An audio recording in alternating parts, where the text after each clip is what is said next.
Chez Manutan, c'est simple. Nous, on est pour le bien travailler et pour un environnement de travail qui contribue à l'épanouissement et à la performance de tous, partout. En entrepôt comme au bureau, en réunion ou même en pause, chez Manutan, tous nos produits et services sont pensés pour aider toutes les entreprises à bien fonctionner au quotidien. Des chariots qui durent, des bacs et cartons recyclés, des bureaux made in France. Retrouvez tous vos équipements professionnels sur manutan.fr. Manutan, tout y est, le cœur aussi. La Fabrique Audio présente La Petite Histoire. www.lafabriqueaudio.com. Aujourd'hui, nous allons nous intéresser à Bartholomew Roberts. C'est l'un des pirates qui a inspiré le personnage de Jack Sparrow dans le film Pirates des Caraïbes, mais aussi du Capitaine Crochet, ou bien encore du manga One Piece avec Bartholomew Kuma. Ça, c'est un des 7 capitaines corsaires qu'on peut retrouver dans ce manga. Et dans ce même manga, d'ailleurs, il y a aussi un autre personnage qui aurait été inspiré par Roberts.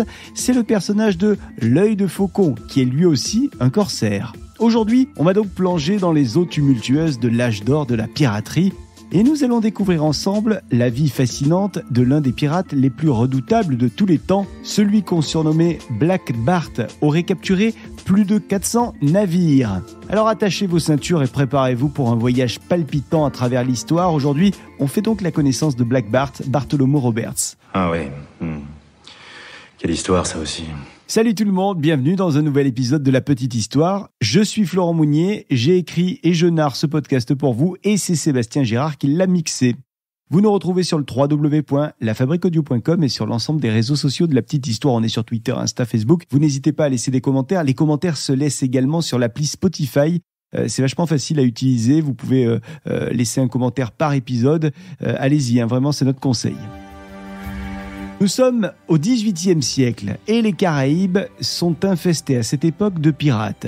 Des pirates assoiffés de liberté et de richesse. Et parmi eux, il y a un homme qui semble se distinguer par son charisme, son audace, mais aussi sa cruauté. Lui, c'est Bartholomew Roberts. On le surnomme Black Bart, mais ça, dans le récit, ça va arriver après. Bartholomew Roberts est né au Pays de Galles. Nous sommes en 1682. Son histoire commence en tant que marin de la Compagnie royale d'Afrique.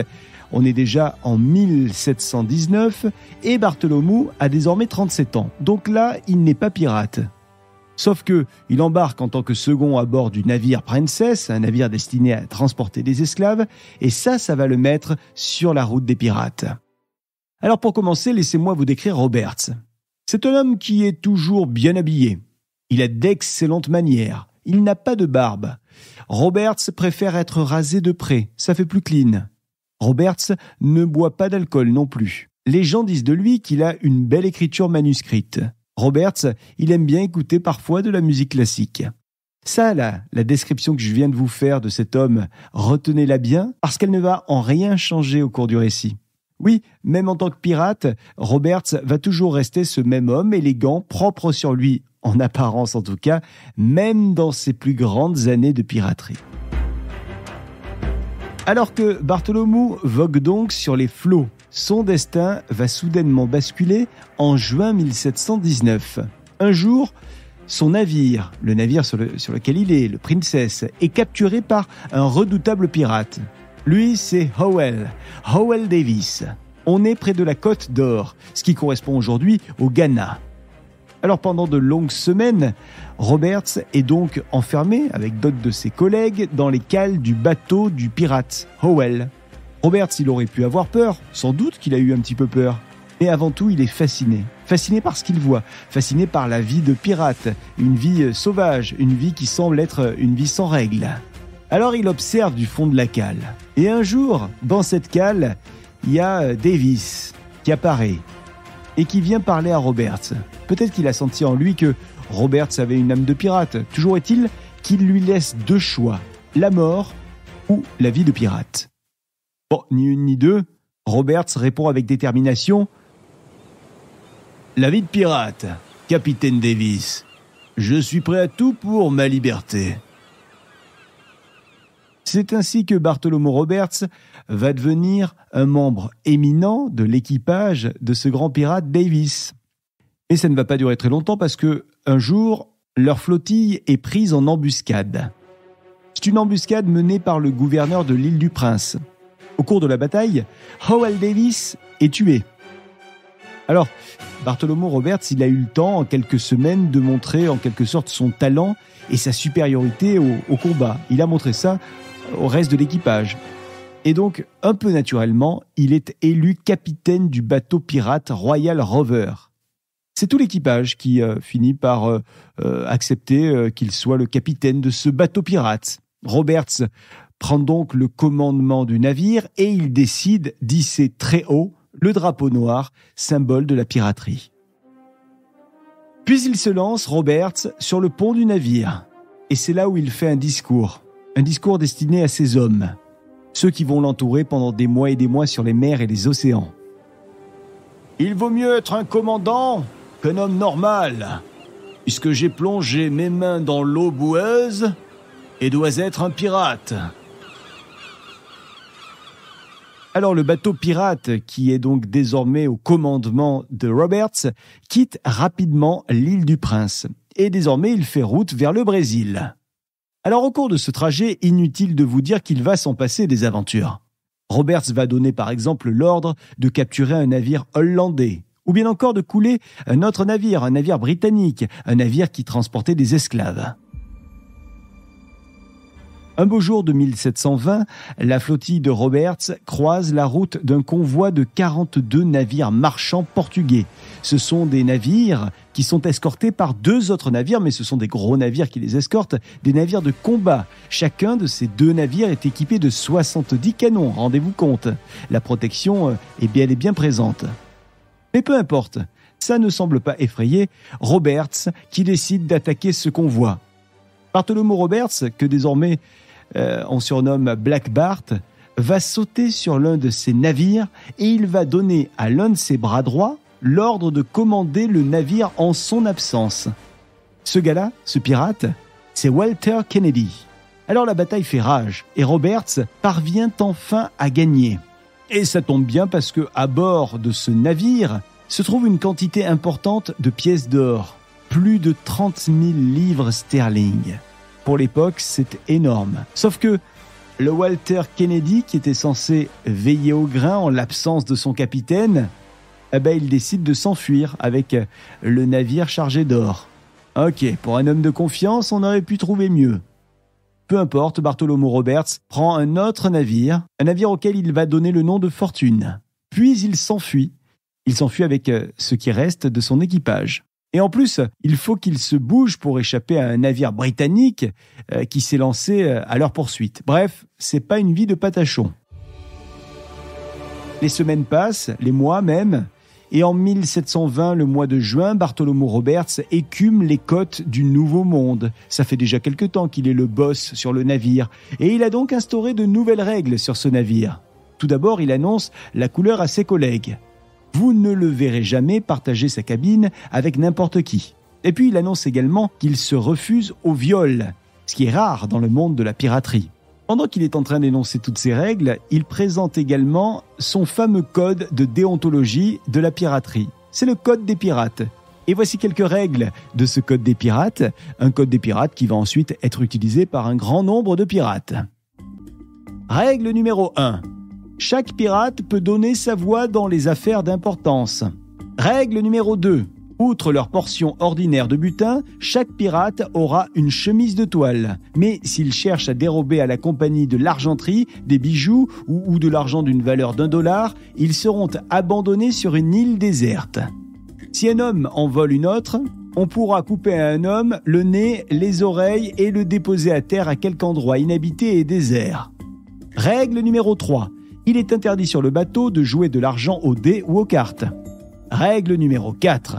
Les lumières et les chandelles doivent être éteintes à 8 heures du soir. Ceux qui veulent boire, passé 7 heures, doivent rester sur le pont sans lumière. Règle numéro 5. Les hommes doivent avoir leurs fusils, leurs sabres et leurs pistolets toujours propres et toujours en état de fonction. Règle numéro 6. La présence de jeunes garçons ou de femmes est strictement interdite. Celui que l'on trouvera en train de séduire une personne de l'autre sexe et de la faire naviguer déguisée sera puni de mort. J'en profite pour vous rappeler qu'on a fait un épisode spécial dans la petite histoire sur ces pirates travestis, des femmes qui se déguisaient en hommes pour souvent tenir compagnie à des pirates hommes ou alors pour tout simplement vivre elles aussi une aventure de pirates. Règle numéro 7. Quiconque déserterait le navire ou son poste d'équipage pendant un combat serait puni de mort. Règle numéro 8. Personne ne doit frapper quelqu'un d'autre à bord du navire. Règle numéro 9. Nul ne parlera de changer de vie avant que la part de chacun ait atteint 1000 livres. Celui qui deviendra infirme ou qui perdra un membre pendant le service recevra 800 pièces de 8 sur la caisse commune. Règle numéro 10. Le capitaine et le quartier-maître recevront chacun 2 parts de butin. Règle numéro 11. Les musiciens auront le droit de se reposer le jour du sabbat. Les autres jours de repos ne leur seront accordés que par faveur. Voilà donc pour ce code des pirates, un code de la piraterie qui était scrupuleusement respecté. Alors, toujours cette année 1720, on peut dire que Roberts a déjà un joli palmarès. Ces dernières semaines, il a capturé 150 bateaux de pêche. Il a pu détruire également de nombreuses constructions et machines. Et puis, il a également capturé une galère avec 18 canons. Et il l'a même échangé contre un navire français qui possède, lui, 28 canons. Il va s'en faire son nouveau navire, un navire qu'il va renommer le Royal Fortune. Bartholomew Roberts continue sa route vers le sud. Une route sur laquelle il croise plein de navires. Des navires qu'il pille, au moins une douzaine de navires marchands britanniques. Et en septembre 1720, Roberts atteint enfin les Antilles. Quand il arrive au port, c'est pas pour s'y faire des copains. Black Bart met tout de suite les petits plats dans les grands, comme on dit, en capturant un navire qui est dans le port. Et il en coule 2 autres qui sont là aussi. Le gars ne perd jamais de temps. Alors Black Bart, après avoir fait tout ça, il quitte le port et il tente d'y retourner le lendemain. Mais des tirs de canon l'attendent, des tirs qui endommagent le Royal Fortune. Alors ça va l'obliger, notre pirate, à se rendre à Saint-Barthélemy pour s'y faire réparer le Royal Fortune. Et 1 mois plus tard, ça y est, les réparations ont été faites et donc Roberts peut et veut repartir. Repartir à l'abordage, vous pensez bien. Chasser le naturel, il revient au galop. Black Bart va donc repartir à l'attaque du port, le port où il s'est fait tirer dessus. Et là-bas, il pille encore des navires, 15 navires britanniques et français. Les mois passent et Roberts décide de traverser l'Atlantique.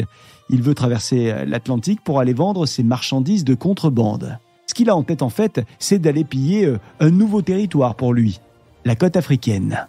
Sauf que sur son bateau, avec son équipage, là, ça se passe pas super bien dernièrement. Il semble que Bartholomew Roberts soit devenu au fil du temps de plus en plus tyrannique. En tout cas, c'est ce qui se murmure sur le pont du navire. Ce qui est sûr, c'est que Roberts n'hésite jamais à tuer. Tuer ne le dérange pas, non. La preuve, quand il capture 11 navires qui transportent des esclaves. Il demande une rançon à ces navires. Les capitaines des navires refusent de payer ce tribut et ni une ni deux, sans y penser de trop, Black Bart coule le navire en question et tout ce qu'il transporte à son bord, et ça comporte notamment l'équipage ainsi que les esclaves. Et Roberts veut aller toujours plus loin dans la provoque, et c'est donc comme ça qu'il finit par s'attaquer à un bâtiment de guerre français. Et pour les autorités, c'est la goutte d'eau qui fait déborder le vase. Puisque Roberts est une menace pour les compagnies de commerce, eh bien, des chasseurs de pirates sont mandatés pour partir à sa poursuite et le mettre hors d'état de nuire. Parmi ces navires, qui vont donc chercher la cible Roberts, se trouve l'Hirondelle. L'Hirondelle, c'est un navire de guerre envoyé en Afrique occidentale par la couronne britannique à la poursuite donc des pirates.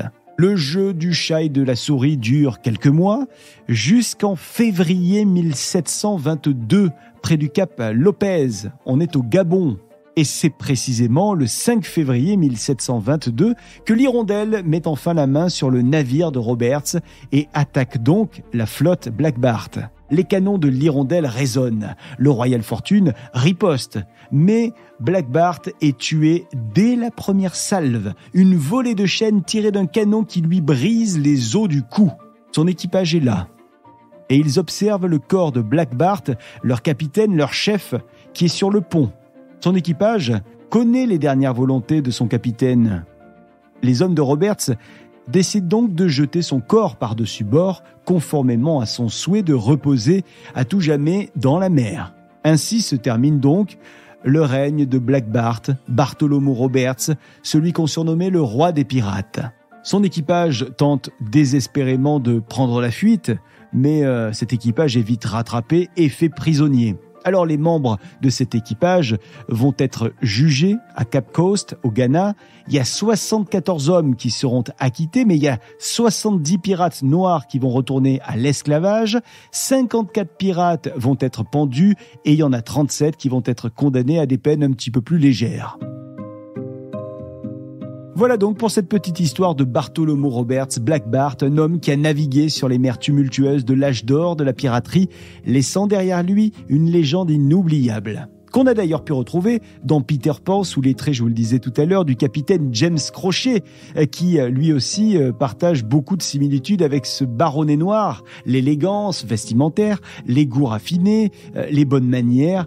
Et puis on peut même pousser la comparaison un petit peu plus loin avec le fait que les deux pirates semblent suivre un certain code d'honneur, puisque Black Bart, il est à l'origine de ce fameux code des pirates, et Crochet, capitaine Crochet, il semble suivre une philosophie de vie qu'il appelle la bonne et due forme, souvenez-vous.